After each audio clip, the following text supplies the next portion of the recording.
FGCCI தேவாலயம் வழங்கும்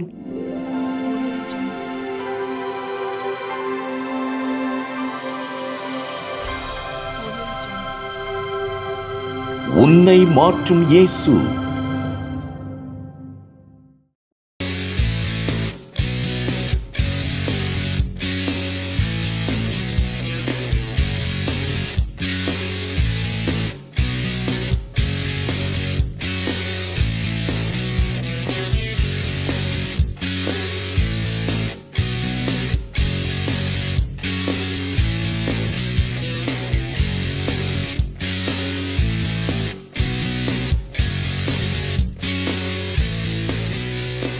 அல்லேலூயா. கர்த்தருடைய பிள்ளைகளே, நம்ம ஒரு தொடர் போதனையை படித்து கொண்டு வருகிறோம். துதியும் ஆராதனையினுடைய முக்கியத்துவத்தை பற்றி நாம் தியானிக்கிறோம். அது எவ்வளவு மிக முக்கியமானது, அது எப்படி நம்முடைய சூழ்நிலைகளை, நம்முடைய போராட்டங்களை, நம்முடைய பிரச்சனைகளை எல்லாம் எப்படி அது மாற்றுகிறது என்பதை எல்லாம் நான் உங்களுக்கு சொல்லியிருக்கிறேன். கடந்த வாரத்தில் துதியின் மூலம் எப்படி நாம் நம்முடைய வாழ்க்கையை தேவனுக்கு பிரியமான வாழ்க்கையை வாழ முடியும். நாம் இந்த உலகத்தில் போன வாரத்தில் நம்ம தியானித்தோம். மற்றவர்கள் நமக்கு சோதனை கிடையாது, சாத்தானும் நமக்கு சோதனை கிடையாது, அதெல்லாம் பெரிய சோதனை கிடையாது.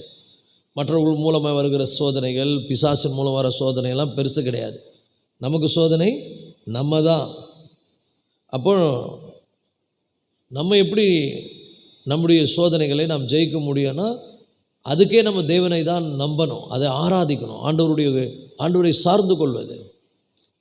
நம்மளே மாற்றிக்க முடியாது, நம்மளால் மாற்ற முடியாது. சில நேரங்களில் நமக்குள்ளே இருக்கக்கூடிய சில குணங்களை நினச்சி நம்மளே நொந்துக்குவோம். நான் ஏன் இப்படி நடந்துக்கினேன், நான் ஏன் இப்படி பேசினேன், எனக்குள்ளே ஏன் இந்த குணங்கள் வருகிறது, அப்படி உணர்றீங்களா? நீங்கள் உண்மையான தேவனுடைய பிள்ளைங்களாக இருந்தால் இப்படி ஒரு உணர்வு உங்களுக்கு வரும். நான் இப்படி நடந்திருக்கக்கூடாது, நான் இப்படி பேசியிருக்கக்கூடாது, நான் இப்படி சிந்திக்கக்கூடாது, நான் இப்படி செய்திருக்கக்கூடாது. சில பேர் இதையே நினச்சி ரொம்ப ஃபீல் பண்ணி ஒரு மனநோய்க்கு நேராக போயிடுவாங்க. அதுவே அவங்க ஃபீலிங்காக இருக்கும். அல்லது ஏதாவது ஒரு பிரச்சனையை நினச்சி அவங்க கவலைப்படுவதும், பயப்படுவதும், என்ன ஆகிடுமோ ஏதாயிடுமோ அப்படி ஃபீல் பண்ணுவதும், இதெல்லாம் என்னால் மாற்ற முடியுமா, ஆண்டவர் மாற்றுவாரா அப்படின்னு நினைக்கிறதும். இது என்னென்னா, நம்மளே என்ன பண்ணுறோன்னா சரி பண்ண நினைக்கிறோன்னு அர்த்தம். நம்மளை சரி பண்ண முயற்சிக்கிறோம். இப்படி நீங்கள் சிந்திக்கிறதற்கு பதிலாக அந்த சிந்தனை வரும்பொழுது ஆண்டவரிடத்தில் நல்ல ஆண்டவரை நோக்கி ஸ்தோத்திரம் பண்ணி ஜெபம் பண்ணி, என்னால் மாற்ற முடியாது ஆண்டவரே, என் குணத்தை என்னால் மாற்ற முடியாது, ஆனால் உங்களால் என்னை மாற்ற முடியும், நீர் நல்ல தேவன் அப்படின்னு அவரை துதித்து ஆராதிக்கும் பொழுது உங்கள் கேரக்டர் அப்படியே மாறும். அதாவது மாற விரும்புகிறவர்கள் மாறுவார்கள். யாருடைய பலத்தில்? அவங்க பலத்தில் கிடையாது, கர்த்தருடைய பலத்தில் அவர்கள் மாறுவார்கள். அதுக்கு இன்றைக்கி ஃபார்முலா பார்க்க போகிறோம். எப்படி கர்த்தர் நம்ம மாற்றுறாரு. முதல்ல நம்ம விரும்பணும், கர்த்தர் என்ன மாற்றணும், எனக்குள்ளே இந்த மாதிரி கெட்ட குணங்கள்லாம் இருக்குது, பெருமை இருக்கும். பெருமை இருக்குதுன்னு தெரிஞ்சால் கூட அதை சரிப்படுத்த முயற்சி பண்ணி எவ்வளவோ முயற்சி பண்ணும். ஆனால் எப்படியாவது அது வந்துடும். கொஞ்சம் கூட மாற்றம் வராது. கசப்பு இருக்கும், பொறாமைப்படுற குணம் இருக்கும், எரிச்சல் அடைகிற குணம், கவலைப்படுகிற குணம், பயப்படுகிற குணம், இப்படி நிறைய கேரக்டர் இருக்குது. கெட்ட எண்ணங்கள். இதை நினச்சி என்றைக்காவது நீங்கள் ஃபீல் பண்ணியிருக்கிறீங்களா? நீங்கள் உண்மையான ஆண்டவருடைய பிள்ளைகளாக இருப்பீங்கன்னா உங்களை பார்த்தே நீங்கள் நொந்துக்குவீங்க. என்னடா இது, நம்ம இப்படிலாம் இருக்கிறோம். மறுபடியும் பிறந்தவர்களுக்கு இந்த ஃபீலிங் வரும். எத்தனை பேர் மறுபடியும் பிறந்திருக்கிறீங்க? ரட்சிக்கப்பட்டு முழுகி ஞானஸ்தானம் எடுத்துருக்கிறீங்களா? அப்படின்னா உங்களுக்குள்ளே ஒரு ஃபீலிங் வந்துடும். நீங்கள் தப்பு செய்யும்போது ஒரு ஃபீல் ஆகிடுவீங்க. ஏன்னா இப்படி நடந்துக்கினேன், ஏன்னா இப்படி பேசினேன், நான் ஏன் இப்படி செய்தேன், எனக்குள்ளே ஏன் இந்த எண்ணங்கள் வந்தது. முயற்சி பண்ணுவீங்க, உங்களால் முடியாது. அதுக்கு தான் கர்த்தரை நம்பணும். ஏன்னா சூழ்நிலையை மாற்றுவதுக்கு மட்டும் கர்த்தரை நம்புறதில்லை, பிரச்சனையை மாற்றுவதுக்கு மாத்திரம் கர்த்தரை நம்புறதில்லை, யாரோ ஒருவரை மாற்றுவதற்காக கர்த்தரை நம்புவதில்லை. உங்கள் வீட்டில் யாரோ ஒருத்தர் சரியில்லை, அவங்கள கர்த்தர் மாற்றணும்னு நீங்கள் நினைக்கிறது மாத்திரம் இல்லை. என் பிள்ளைங்க மாறணும், என்னுடைய குடும்பம் மாறணும், என் கணவர் மாறணும், என் மனைவி மாறணும் நம்ம நினைக்கிறது மாத்திரம் இல்லை, நம்மளை மாற்றுறதுக்கு கடவுளை நம்பணும். அந்த உணர்வு வந்துட்டாலே அதுதான் சைன் நீங்கள் ஆண்டவருடைய பிள்ளைங்கன்னு. சில பேருக்கு உணர்வே வராது பாருங்கள், அதுலேயே இருப்பாங்க. அந்த குணத்தை பெருசாக எடுத்துக்க மாட்டாங்க, அதை பெரிய பெருமையாக கூட பேசுவாங்க. எனக்கு இப்படி நான் பண்ணுவேன், அப்படி பண்ணுவேன். ஆனால் கர்த்தருடைய பிள்ளைங்க அப்படி பண்ண மாட்டாங்க. அவங்களுக்குள்ள ஒரு ஒரு குற்ற உணர்வு வந்துடும். அப்போ நான் மாறணும்னு நினைப்பாங்க. அதுக்காக அவங்க வந்து அந்த மாற்றத்தை எப்படி பெற்றுக்கொள்ளுதுன்னு தெரியாமல் என்ன பண்ணுவாங்கன்னா, இவங்க பலத்தில் முயற்சிப்பாங்க. அப்போ அவங்க என்ன பண்ணுவாங்கன்னா தோற்றுருவாங்க. ஒரு மாற்றம் கூட அவர்களே மாற்றிக்கொள்ள முடியாது. அப்போ என்ன பண்ணணும் அப்படின்னா 4 காரியங்கள் மிக முக்கியமானது. முதலாவது, தேவனுடைய சமூகத்தில் நம்மை பற்றி நம்ம முதல்ல ஆண்டவர்கிட்ட சொல்லணும். ஆண்டவரே, எனக்குள்ளே இப்படிலாம் குணங்கள் இருக்கிறது, இப்படிலாம் வந்து கெட்ட எண்ணங்கள் இருக்கிறது, நான் அப்படி இருக்க விரும்பலை, பட் ஆனால் அது வருது, என்னால் முடியல ஆண்டவரே அப்படின்னு நீங்கள் ஆண்டவர்கிட்ட சொல்லும் பொழுது ஆண்டவர் அதை வந்து என்ன பண்ணுவார்னா அங்கீகரித்து கொள்வார். அடுத்து அதுதான் ஃபஸ்ட்டு ஸ்டெப். இதுக்கே பல காலங்கள் ஆகும், சில காலங்கள் ஆகும். நீங்கள் உங்களுக்குள்ள பிரச்சனை இருக்குது அப்படின்றத உணர்வதற்கே சில காலங்கள் ஆகும். எனக்குள்ளே இப்படி பிரச்சனை இருக்குதுன்னா, நேற்று ரட்சிக்கப்பட்டு இன்றைக்கி அந்த உணர்வு வந்துடாது. ரட்சிக்கப்பட்டு இயேசுப்பாவுக்கு பிரியமாக வாழணுன்ற அந்த ப்ராசஸிங்கில் நீங்கள் இயேசுப்பாவுக்கு பிரியமாக நடக்கணும் அப்படின்ற அந்த எண்ணத்தோடு கூட வேதத்தை வாசிக்கிறதும், ஜெபிக்கிறதும், கர்த்தரை தேடுவதும், அல்லது ஆலயத்துக்கு வருவதும், ஆண்டவரை தொழுது கொள்வதும், ஆண்டவரை தொழுது கொள்ளும் போது ஆண்டவர் உங்களை உணர்த்துவதும், அப்படி உணர்த்தும் போது ஆமாம் ஆண்டவரேன்னு ஒத்துக்கொள்கிறீங்க. பாருங்கள், எத்தனை பேர் ஒத்துக்கொள்கிறீங்க? ஸோ நம்மக்கிட்ட பிரச்சனை இருக்குதுன்றத நம்ம தெரிஞ்சுக்கிறதுக்கு அதுதான் first step. I have a problem. நான் உடனே எமோஷனல் ஆகிடுறேன், அதிகப்படியாக டென்ஷன் ஆகிறேன், காரணம் இல்லாமல் கோவப்படுறேன். இருக்கா அந்த மாதிரி? காரணம் இல்லாமல் பேசுகிறேன், என் கண்ணு சரியில்லை, எனக்குள்ளே கண்ணில் பார்த்தாலே இச்சை வருது, ஒரு அருவருப்பான எண்ணங்கள் வருது. இதை ஒத்துக்கிறதுக்கே சில காலங்கள் எடுக்கும், நான் சரியில்லை அப்படின்னு. ஸோ அதுதான் ஃபஸ்ட்டு ப்ராசஸ். நம்பர் 1, என்கிட்ட பிரச்சனை இருக்குது என்பதை தெரிந்து கொள்வது. ஒரு ஆமென் சொல்லுங்கள். அதுக்கு எவ்வளோ காலம் எடுக்கும் அதை பொறுத்து தான் மாற்றம். நிறைய பேருக்கு ஆசை, இன்றைக்கே பர்ஃபெக்ட் ஆகிடணும், இன்றைக்கே சூப்பர் ஆகிடணும், சரியாயிடணும் அப்படின்னு. நான் ஆரம்ப காலத்தில் சொல்கிறேன் பாருங்கள், ரட்சிக்கப்பட்டு ஆரம்ப நாட்களில் நல்லா தெரியும் இயேசு என்னுடைய ஆண்டவர், நான் ரட்சிக்கப்பட்டிருக்கிறேன், பரிசுத்த ஆவியின் அபிஷேகம் பெற்றிருக்கிறேன், எல்லாம் தெரியும். இருந்தாலும் கூட மாம்சத்தின் கிரியைகள் என்ன பண்ணும்? வெளிப்படும். நமக்குள்ள மாம்சத்தின் கிரியை வெளிப்படுதுன்றது நமக்கு தெரிஞ்சாலும் கூட அதை நம்ம ஃபிக்ஸ் பண்ண நினைப்போம். நான் அப்படி இருக்கக்கூடாதுன்னு நினைப்போம், ஆனால் வந்து அது முடியாது. அது வந்து அப்போ சில பேர் வந்து சொல்லுவாங்க, நீங்கள் என்ன ரட்சிக்கப்பட்டிருக்கிறீங்கன்றீங்க, ஊழியம் செய்கிறேன்றீங்க, உங்களுக்குள்ளே இந்த மாதிரி இருக்கக்கூடாதுன்னுவாங்க. அவங்க சொன்னால் இன்னும் கூட கோபம் வரும். ஆனால் காலங்கள் எடுக்க எடுக்க தேவ சமூகத்தில் நம்ம காத்திருக்க, ஜெபிக்க, வேதத்தை வாசிக்க, அதெல்லாம் அப்படியே ஆண்டவரை தேட தேட சூப்பர் ஆவியானவர் நமக்கு சொல்லித்தருவார். அவர் சொல்லும்போது அங்கே நமக்கு கண்ணீர் தான் வரும். அப்படியே ஃபீல் பண்ணுவோம், ஆமாம் ஆண்டவரே, நான் ரொம்ப வீக்காக இருக்கேன், நான் பலவீனமாக இருக்கிறேன், எனக்கு உதவி செய்யுங்க. அல்லேலூயா. ஒருபோது என்ன பண்ணக்கூடாது, அடுத்த ஸ்டெப் என்ன தெரியுமா? ஆண்டவர்கிட்ட எக்ஸ்கியூஸ் சொல்லக்கூடாது, சாக்கு போக்கு சொல்கிறது. இல்லை ஆண்டவரே, நான் ஒழுங்காக தான் இருந்தேன், அவங்க என்னது இப்படி பண்ணிட்டாங்க, அவங்களால நான் இப்படி ஆகிட்டேன், இவங்க தான் என்னை வந்து இதில் மாட்டி விட்டாங்க, நான் கரெக்டாக தான் இருந்தேன். ஒருபோதும் கர்த்தர்கிட்ட என்ன பண்ணக்கூடாது, முதல்ல நம்மக்கிட்ட பிரச்சனை இருக்குதுன்னு நம்ம ஆண்டவர் சமூகத்தில் அங்கீகரிக்கணும். 2வது, அப்படி ஆண்டவர் உணர்த்தும் போது ஒருபோதும் என்ன பண்ணக்கூடாது, ஆதாமும் ஏவாளும் காரணம் காட்டின மாதிரி சொல்லக்கூடாது. ஆதாமும் ஏவாளும் தப்பு பண்ணிட்டாங்க, ஆமாம் ஆண்டவரே உங்கள் வார்த்தை கீழ்ப்படியாமல் பண்ணிட்டோம் அப்படின்னா பிரச்சனை இல்லை.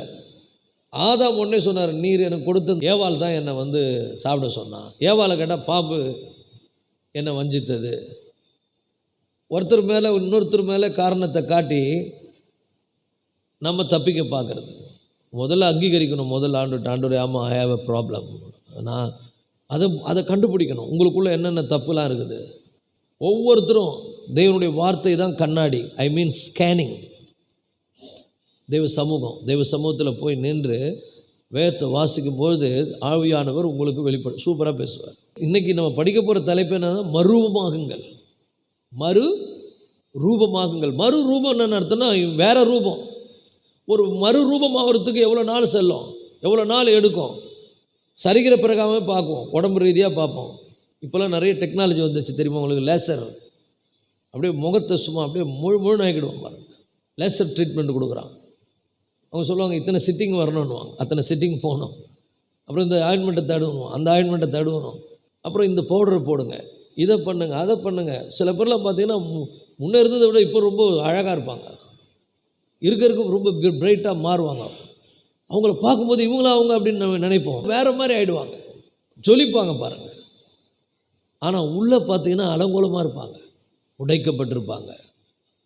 பலவிதமான கெட்ட குணங்கள், பலவிதமான கெட்ட சுபாவங்கள், அருவருப்பான எண்ணங்கள்.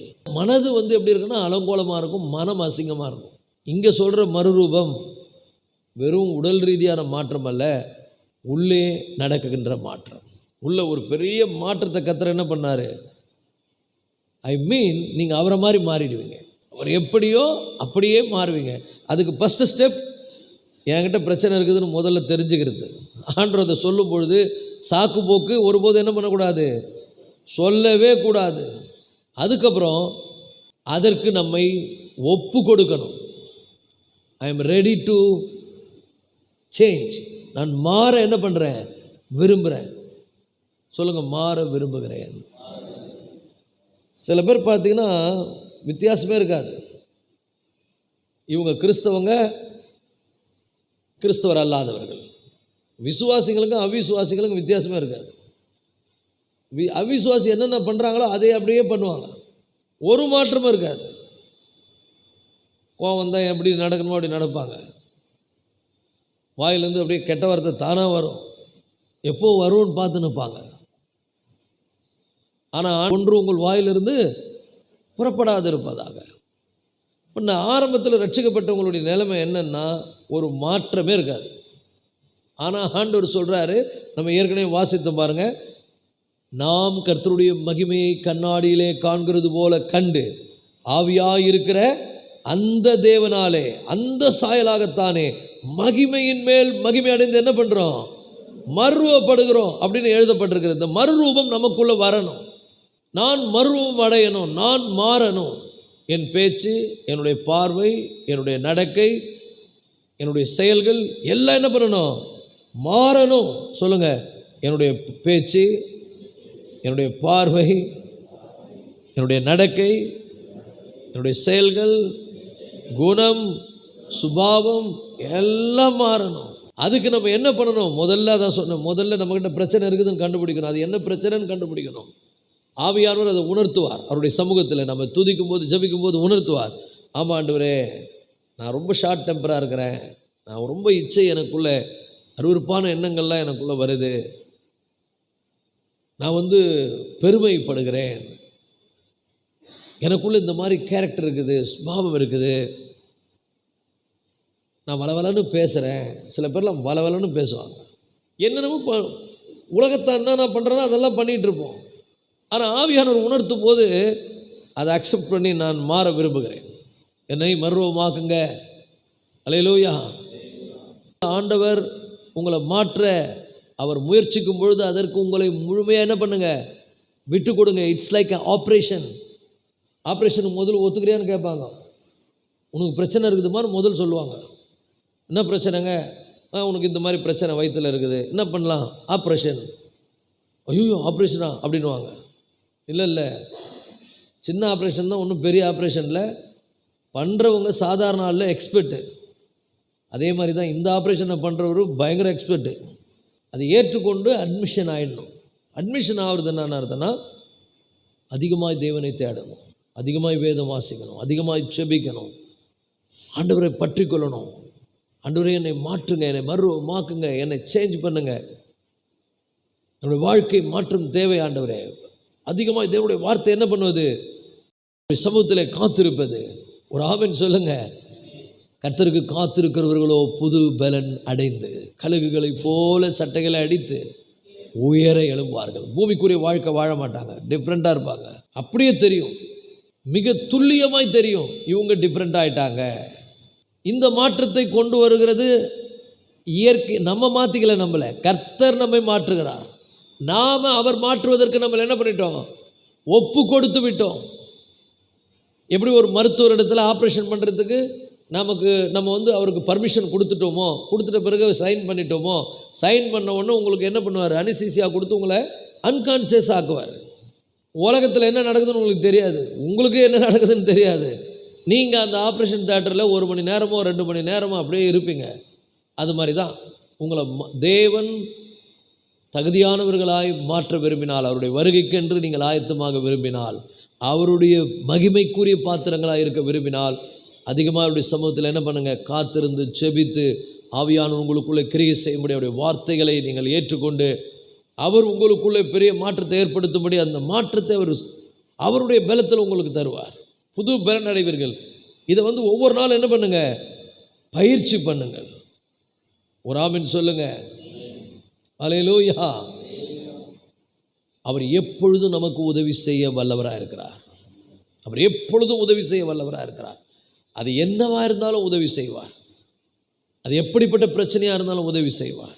அவர் உங்களுடைய வாழ்க்கையில் பெரிய வித்தியாசத்தை கொண்டு வர முடியும். சூழ்நிலைகளை மாற்ற முடியும், வியாதிகளை மாற்ற முடியும், உங்களை மாற்ற முடியும். ஏன்னா அவர் உதவி செய்ய வல்லவராக இருக்கிறார். பக்கத்தில் பார்த்து சொல்லுங்கள், நம்முடைய தேவன் உதவி செய்ய வல்லவராக இருக்கிறார்.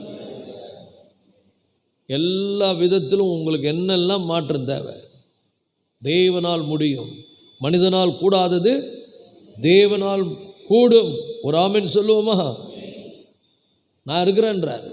பயப்படாதே, நான் உன்னுடன் இருக்கிறேன். இருப்பேன்னு ஆண்டவர் சொல்லலை, இருக்க போறேன்னு சொல்ல, இருக்கிறேன். அவர் இருக்கிறார். கண்டிப்பாக உங்களுக்கு அவர் உதவி செய்ய இருக்கிறார். உங்கள் கண்ணீரை துடைக்க இருக்கிறார்.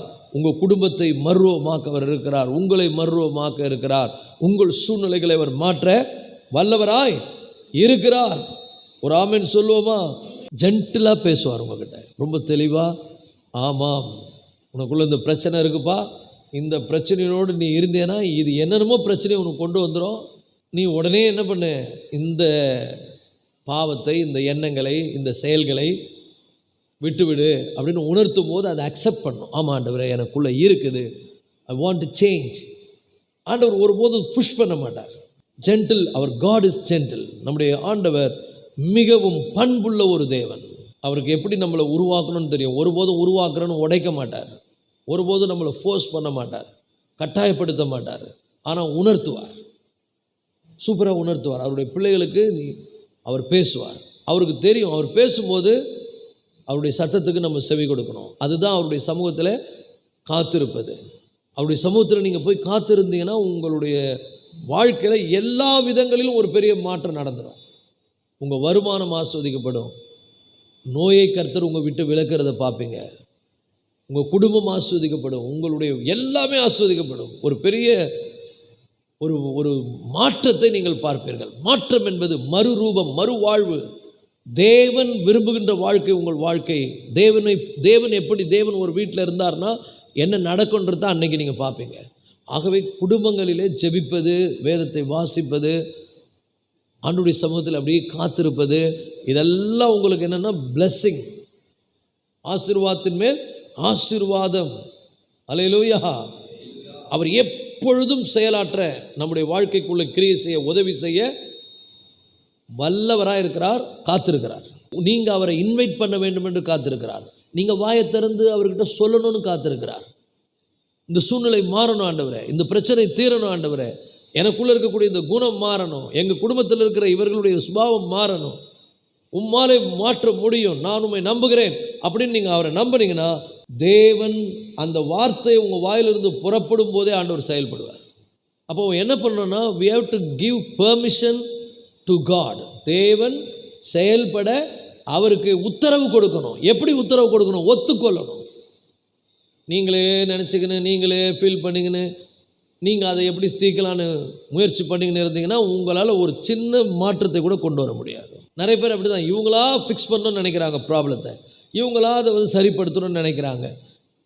ஏதாவது பண்ணி இப்படி பண்ணலாமா, அப்படி பண்ணலாமா, அங்கே போகலாமா, இப்படி யோசித்து சில பேர் அதை முடியாத பட்சத்தில், பல தோல்விகளை அடைந்த பட்சத்தில் அவங்க மனசில் என்ன நினச்சிக்குவாங்கன்னா, என்னால் இதை மாற்றவே முடியாது, இது அவ்வளோதான் உலகத்தை நினச்சிடுவாங்க. நான் சொல்கிறேன் பாருங்கள், உங்களை விட்டு விலகாமலும் உங்களை கைவிடாமலும் இருக்கிற ஒரு தேவன் ஒருவர் இருக்கிறார். இந்த காலை வேளையில் சொல்லுகிறேன், நான் உன்னை விட்டு விலகுவதில்லை, உன்னை கைவிடுவதில்லை சொன்ன தேவன் ஒருவர் இருக்கிறார்.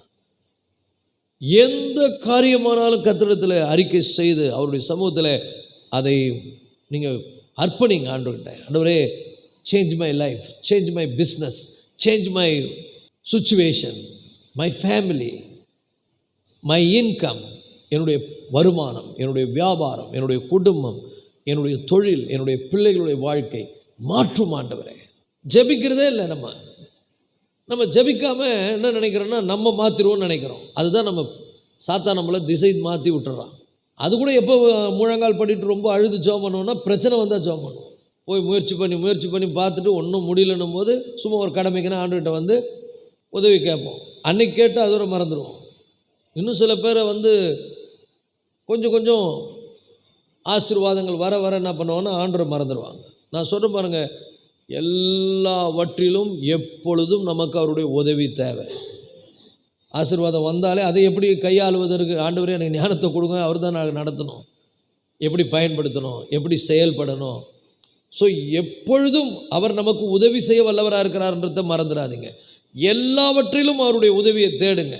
அப்படி நீங்கள் உதவியை தேடும்போது அவர் நிச்சயமாக அந்த நேரம் நீங்கள் கேட்ட அதே நிமிஷத்தில் தேவன் கிரியை செய்ய வல்லவராக இருக்கிறார், காத்து கொண்டிருக்கிறார். என் பிள்ளைங்க அதை எப்பவுமே நீங்கள் பாருங்கள், ஒரு படம் பார்ப்பீங்க, ஏசப்பா கதவாண்ட நின்று தட்டின்னு இருப்பார்.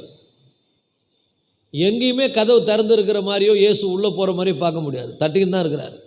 ஏன்னா இது வரைக்கும் நம்ம ஜனங்க என்ன கதவை பூட்டி தான் வச்சுக்குது.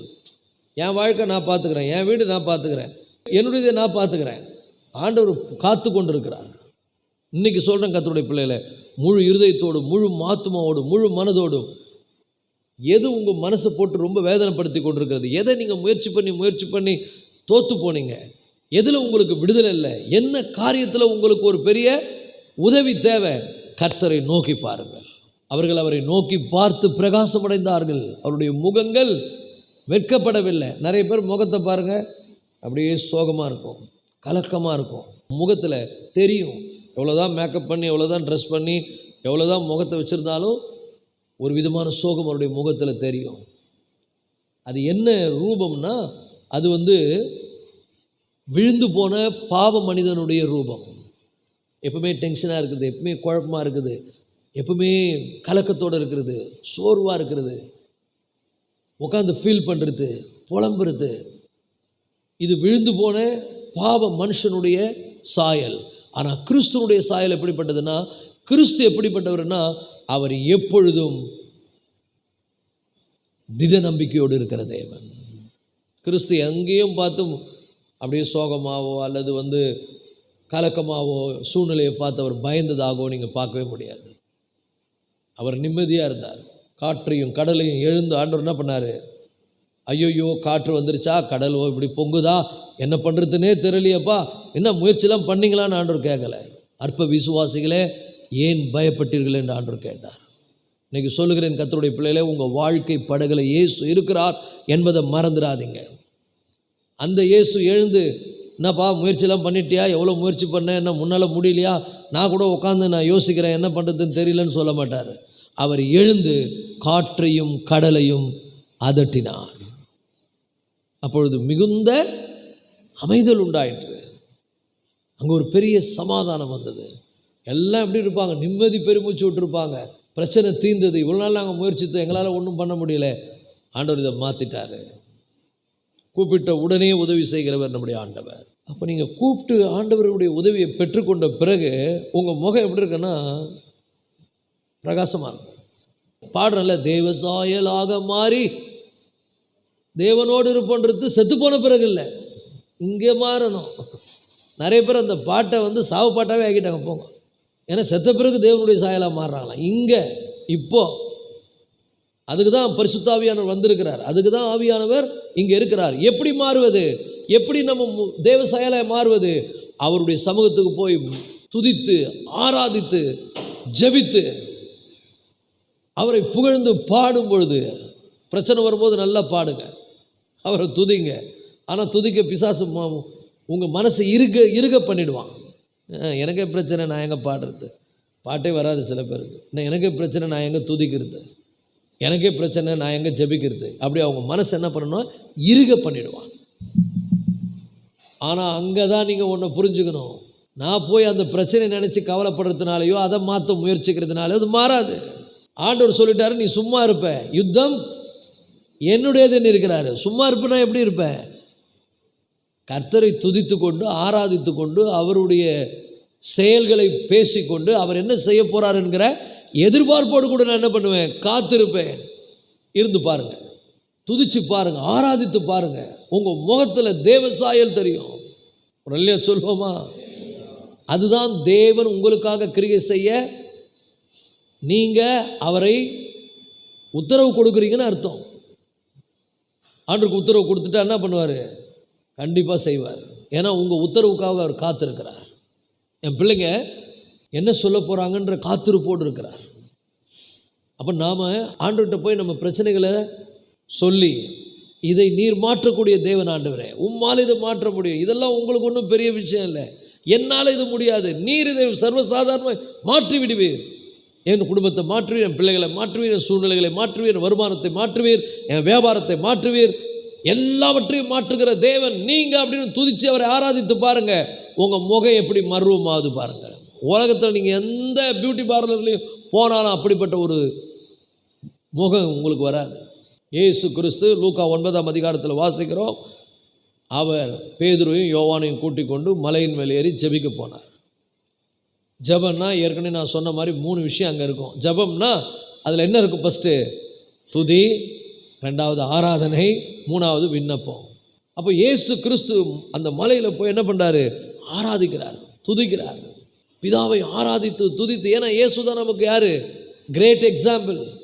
நம்ம யாரை பின்பற்றணும்? இயேசுவை பின்பற்றணும். அப்போ என்ன நடந்ததுன்னு சொன்னால், உலகத்திலேயே எந்த வண்ணானாலும் வெளுக்க முடியாத அளவுக்கு அவருடைய வஸ்திரம் பிரகாசம் அடைந்தது, அவருடைய முகம் சூரியனை போல பிரகாசம் அடைந்தது. நான் சொல்கிறேன் கர்த்தருடைய பிள்ளைகளே, நீங்கள் ஜெபிக்கும் போது ஒரு பெரிய ஆவிக்குரிய மாற்றம் உங்களுக்குள் நிகழும். நீங்கள் தேவனை துதிக்கும் போது ஒரு பெரிய ஆவிக்குரிய மாற்றம் உங்களுக்கு நிகழும். அது உங்களுக்கு தெரியாது, வெளியில் இருக்கிறவங்க உங்கள் முகத்தை பார்த்து கண்டுபிடிச்சிருவாங்க. உங்கள் முகத்தை பார்க்கும்போதே அதில் என்ன இருக்கணும்? அப்படியே ஒரு பிரசன்னம் இருக்கும். ஸோ இயேசு கிறிஸ்துவனுடைய முகம் என்னாச்சு? சூரியனை போல பிரகாசித்ததான். இதை பார்த்த உடனே பேதுருவும் யோவானும் சொன்னாங்க. பேதுரு உடனே சொல்லிட்டார், ஆண்டவரே நம்ம இங்கே இருக்கிறது நல்லதுன்னாரு. ஏன்னா ஆவிக்குரிய உலகத்தை பற்றி ஒரு முறை டெஸ்ட் பண்ணிட்டா அடுத்து உங்களுக்கு இந்த உலகத்தில் இன்ட்ரெஸ்ட் வராது பாருங்க. ஆவிக்குரிய அந்த ஒரு ஒரு ஒரு ஒரு அனுபவத்தை அவங்க பெற்ற உடனே பேதுரு சொல்லிட்டாரு, கீழே போவான் ஆண்டவரேன்றார். வெறும் தொல்லை கீழே போனான். இங்கே தேவ பிரசன்னத்தில் இருக்கிறது நல்லது. உங்களுக்கு ஒரு கூடாரம், மோசேக்கு ஒரு கூடாரம், எனக்கு ஒரு கூடாரம்னார். இன்றைக்கி நிறைய பேர் அப்படி தான் தேவனுடைய சமூகத்தில் அப்படி துதித்து ஆராதித்து தேவனுடைய பிரசன்னத்தை என்ஜாய் பண்ணுறது பண்ண உடனே சுயநலமாகவே வாழ்வார்கள். தேவன் அவர்களை ஆசீர்வதிப்பார், உயர்த்துவார், மேன்மைப்படுத்துவார். ஆனால் யாருக்கும் பிரயோஜனமாக இருக்க மாட்டாங்க. யாரை போல்? பேதுருவை போல. பேதுருன்னா சொல்லிட்டார், இங்கே இருக்கலாம், இல்லை நம்ம ஒரு நல்ல ஒரு சூழ்நிலையை, நல்ல வாழ்க்கையை என்ஜாய் பண்ணுவோன்னுட்டார். ஆண்டவர் சொன்னார், இல்லை கீழே போனோம், ஜனங்க காத்திருக்கிறாங்க, ஜனங்களுக்கு நம்முடைய உதவி தேவை. நல்லா புரிந்து கொள்ளுங்கள் கர்த்தருடைய பிள்ளைகளை, நீங்கள் ஜெபித்தா உங்கள் ஃபேமிலி பிளெஸ்ஸிங்காக இருக்கும். உங்களை சுற்றிலும் இருக்கிறவங்க ஆசீர்வதிக்கப்படுவாங்க. உங்களுக்குள்ள ஒரு பெரிய மாற்றம் வந்துடும். ஜெபிக்கிறவங்களை ஈஸியாக, ஆண்டவரை நம்புகிறவர்களை, ஆண்டவரை சார்ந்து கொள்ளுகிறவர்களை, அவர் பால் எல்லா பிரச்சனையை விட்டு விட்டவர்களை பார்த்தீங்கன்னா கண்டிப்பாக ஒரு டிஃப்ரெண்ட்டு தெரியுங்க. அவங்க முகத்திலே தெரியும். அவங்க மேக்கப் போட்டு பிரைட் பண்ணதில்லை, அது தேவ சாயல். அன்பிற்குரிய நேயர்களே, நீங்கள் கேட்ட இந்த நிகழ்ச்சி உங்களுக்கு மிகவும் ஆசீர்வாதமாக இருந்திருக்கும் என்று கர்த்தருக்குள் நம்புகிறோம். இந்த நிகழ்ச்சியை நாங்கள் தொகுத்து வழங்குவதற்கு பொருளாதார உதவிகள் தேவையாக உள்ளது. எனவே ஆண்டவருடைய பிள்ளைகளாகி நீங்கள் இந்த நிகழ்ச்சிக்கான தேவைகள் சந்திக்கப்பட ஊக்கமாய் ஜெபிப்பதோடு மாத்திரமல்லாமல் உங்களால் இயன்ற பொருளாதார உதவிகளை மேலே காணப்படும் QR கோட் ஸ்கேன் செய்து மனப்பூர்வமாய் அனுப்பும்படி பட்சமாய் கேட்டுக்கொள்கிறோம். கர்த்தர் உங்கள் ஒவ்வொருவரையும் ஆசீர்வதிப்பாராக.